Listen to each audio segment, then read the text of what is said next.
December 17th, 2014, and I'm going to talk about, it's later in the day, and I spent this morning earlier going over some things that I talked about yesterday. And a few more things to clarify, because I haven't pre-thought everything and then just written everything down exactly as it is, and because I remember parts of things later when I start talking. Sometimes there are additional things I have to add to clarify things. And one of those things is that regarding Costco and what was happening there. And I think I know I said that Bill and Melinda Gates were there at one of the places, but he didn't go into, or they didn't go into one of those rooms. And I have to retract that, because I do remember Bill Gates going into one of those private rooms. And he assaulted me with someone else that was there. I don't remember. I think that it was with the electrocution box. And possibly it could have been a sexual molestation too, but I am not sure. I don't specifically remember that part, but I do remember him having something to do with, like, a box. And he had attacked me on a totally different time at my house in Moses Lake, Washington. But as to that specific Costco, I'm not sure. But one thing that I do know is they were trying to hypnotize me when I was being taken to that Costco. Not only were they electrocuting me, and a couple of times they had me drinking alcohol in those small offices in the Costco. They, because I remember one time I left the eye clinic, or the offices in the back, drunk, because they had given me alcohol to drink. And but other times they had a professional hypnotist and psychologist there, and they were hypnotizing me, and they could have been drugging me too, but I don't specifically remember the drugging aspect of it, aside from being drunk one time. But they were hypnotizing me and possibly drugging me as well. And they used the box on me. And basically I was getting raped, you know. And so I already explained that part, but I don't think that I mentioned the hypnotism part. Because I remember that they would start out, the reason I remember some of it is because they would start out with some of that.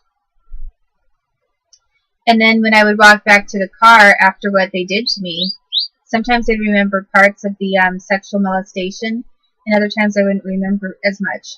And I would go out to the car as if nothing happened. Or walk around the store, and then there were all these people at the Costco who seemed pretty eager to watch me walking out of one of these small offices, and just sort of smirking. You know, these were adults that seemed to find it funny and personally satisfying in some way to watch me coming out of an office knowing that I had been assaulted and there wasn't anything I could do about it. So some of the people were like spectators who wanted to watch some of the stuff. So I got onto the Costco tangent just because some of the other individuals that I met through Bechtold's and elsewhere were connected to some of the people that were at the Costco. And I'm not positive, but I think it's possible that possibly George Bechtold was working as a semi-truck driver, deliverer for Costco around that time. He has driven semi-trucks in the past to deliver store goods. For example, he worked for Payless, or Rite Aid, I guess, for a really long time. And I kind of vaguely remember maybe him having something to do with deliveries at Costco too. But so that's kind of how that comes up. And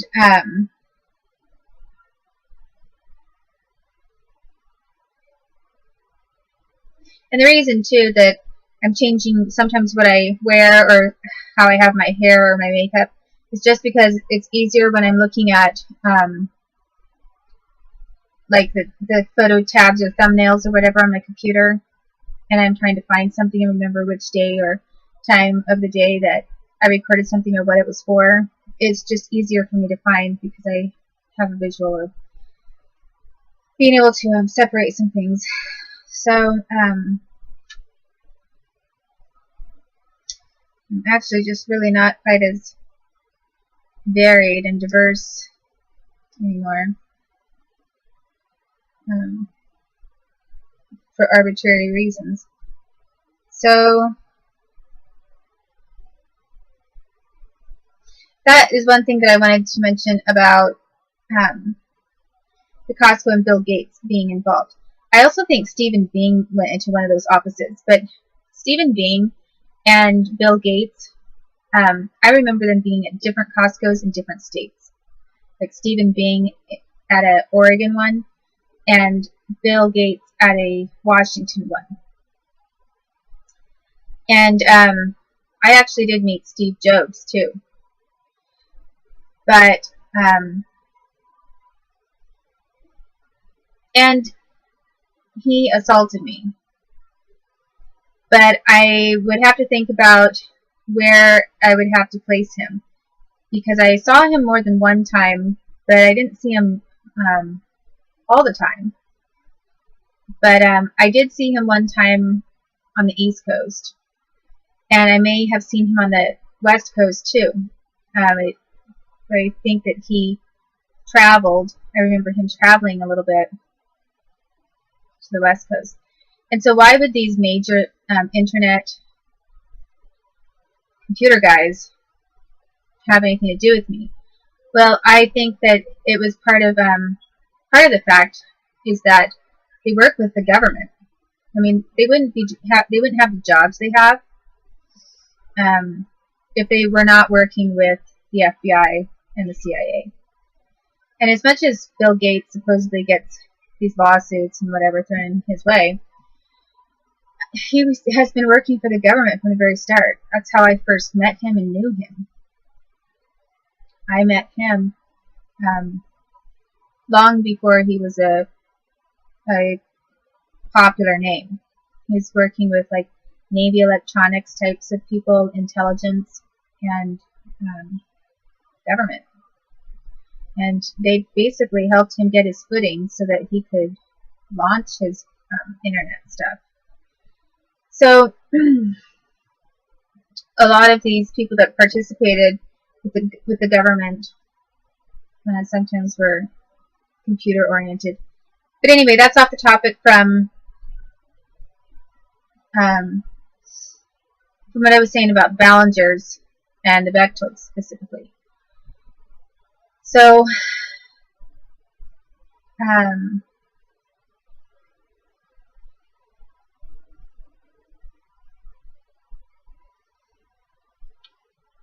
I was just thinking that I might mention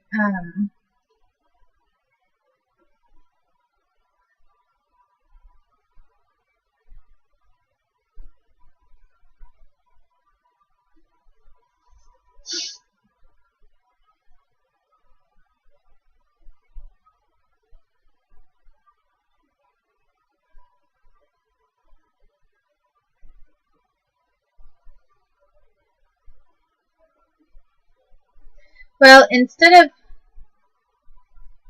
specifically going straight to, I had said that I was going to talk about then the individual rapes that these families had their younger sons grow up and commit against me. And instead of doing that, I think I'm going to sort of just go through each family first, and then I can go back to the individual assaults that happened decades later, and what was going on in between the time of my being assaulted by large groups from the families and adults, and then later.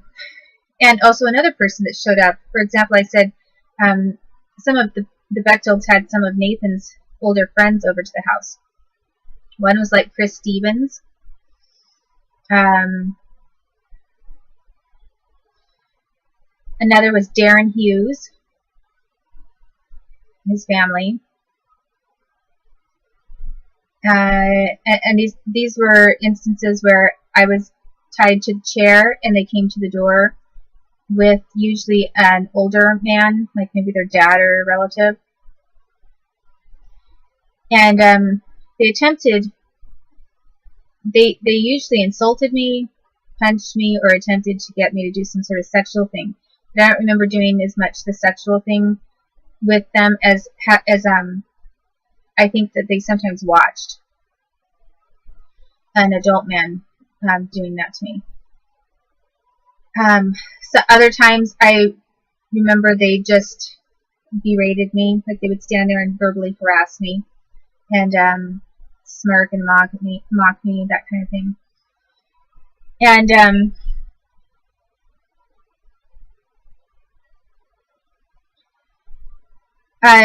then one that was really young, that was not Nathan's age, but Robin Bechteld's age, was Mike Smith. And Mike Smith and his dad showed up. And Mike Smith's mom showed up there, too.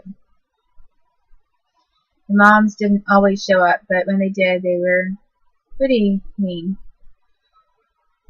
And